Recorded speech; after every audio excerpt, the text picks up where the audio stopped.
स्वागत है यीशु मसीह की प्रेजेंस में। आमीन। बैठ जाओ अपने शरीर में, अपनी बाइबल को उठाओ और बोलो, खुदावन मैं तेरे वचन से प्यार करता हूं। ये वचन मेरे शुद्ध रहने का आधार है।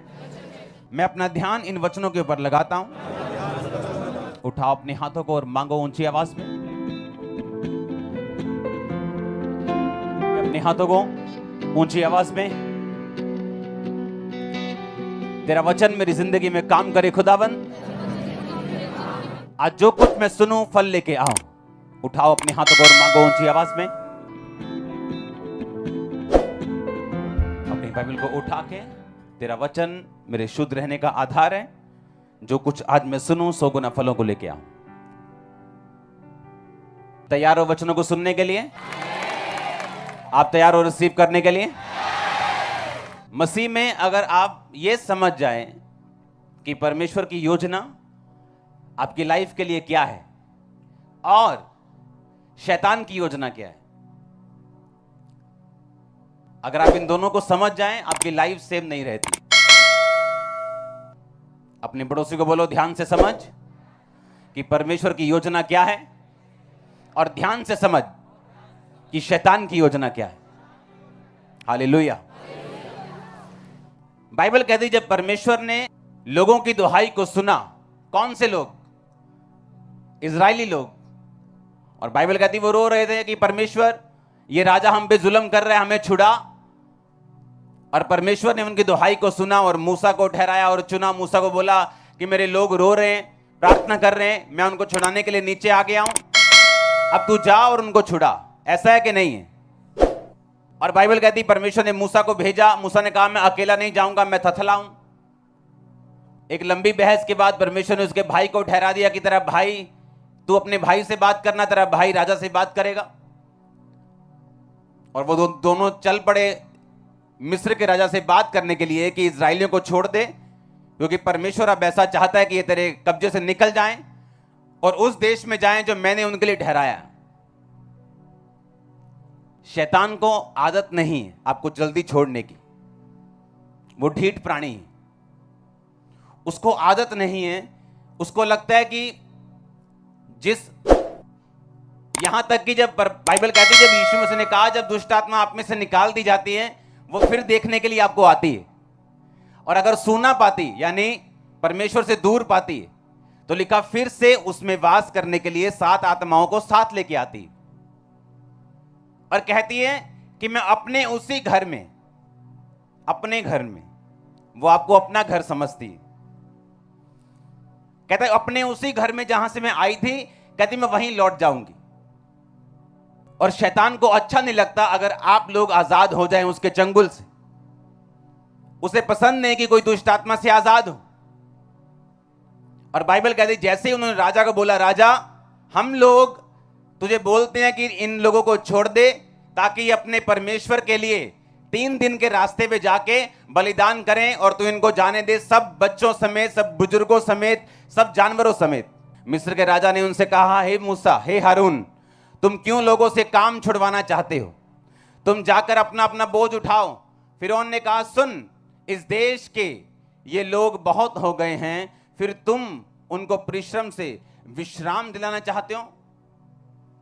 फिरौन ने उसी दिन परिश्रम करने वालों को, उनके ऊपर जो उनके ऊपर थे, उनके सरदारों को आज्ञा दी कि तुम ईंटें बनाने के लिए लोगों को पुआल दिया करते थे, वो आगे को ना देना, वो अपने लिए अपना पुआल खुद इकट्ठा करें।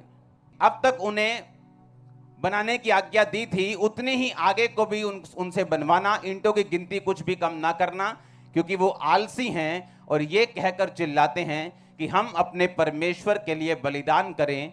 उन मनुष्यों से और भी कठिन सेवा करवाई जाए कि वो उसमें परिश्रम करते रहें और झूठी बातों पर ध्यान ना लगाएं।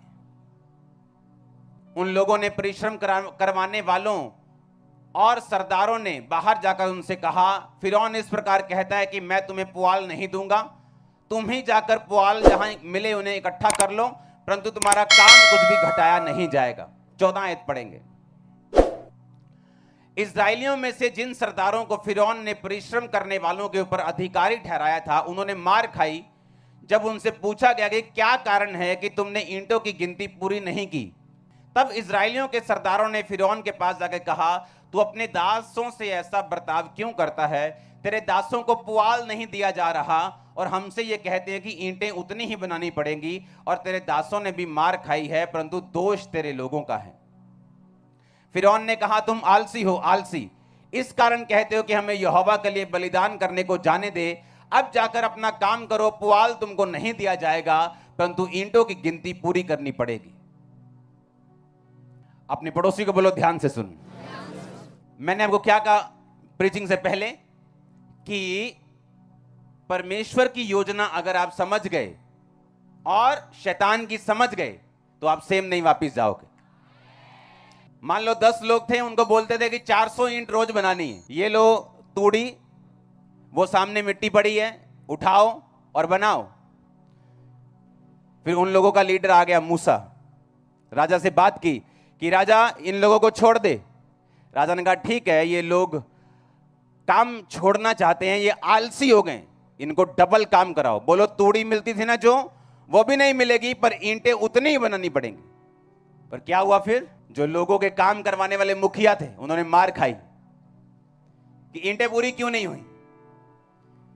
उन्होंने कहा हमें पुआल नहीं मिलता। राजा ने कहा नहीं मिलेगा, उतनी ही ईंटें बनाओ जितनी पहले बनाते थे, और खुद जाके तूड़ी इकट्ठी करो, खेतों में जाओ, जाके खुद तूड़ी इकट्ठी करो, चावल की पराली इकट्ठी करो, खुद जाके काम करो, लेकिन कुछ भी मिलेगा नहीं। और बाइबल कहती उनके सरदारों ने इकट्ठे होकर मूसा से कहा, तू यहां पे जब से आया है हमारे संकट के दिन आ गए हैं, हमारी मुसीबतें बढ़ गई। और राजा ने कहा अपने लोगों से, इन पे इतना भार डालो कि ये झूठी बातों पर ध्यान ना लगाएं। पर क्या वो झूठी बात थी? मैंने कहा क्या वो झूठी बात थी? वो किसकी बात थी? परमेश्वर की। वो वचन था, वो झूठा नहीं था। लेकिन उन्होंने क्या कहा? कहते इन पर इतना भार डालो, यही शैतान की योजना है। जब वो आपको देखता है कि आप परमेश्वर की ओर चल पड़े हो, जब वो आपको देखता है कि आप छुटकारे की ओर चल पड़े हो, जब वो आपको सही जगह बैठे हुए देखते हैं, आपको सही चर्च में बैठा हुआ देखता है, आपको प्रार्थना करता हुआ देखता है, आपको बाइबल पढ़ता हुआ देखता है, अब आपको वो रोजे रखता हुआ देखता है, अब आपको वो पवित्रताई में चलता हुआ देखता है, और वो आपको तंग करना शुरू करते हैं। और आप हैरान होते हैं कि मुझे मेरे दुख बढ़ क्यों गए, शैतान मुझे और तंग क्यों कर रहा है, मेरा और विरोध क्यों हो रहा है। क्योंकि पहले आप गुलामी के अधीन थे। शैतान को मालूम था कि ये मेरा बंदा है, ये मुझे छोड़ के कभी नहीं जाने वाला।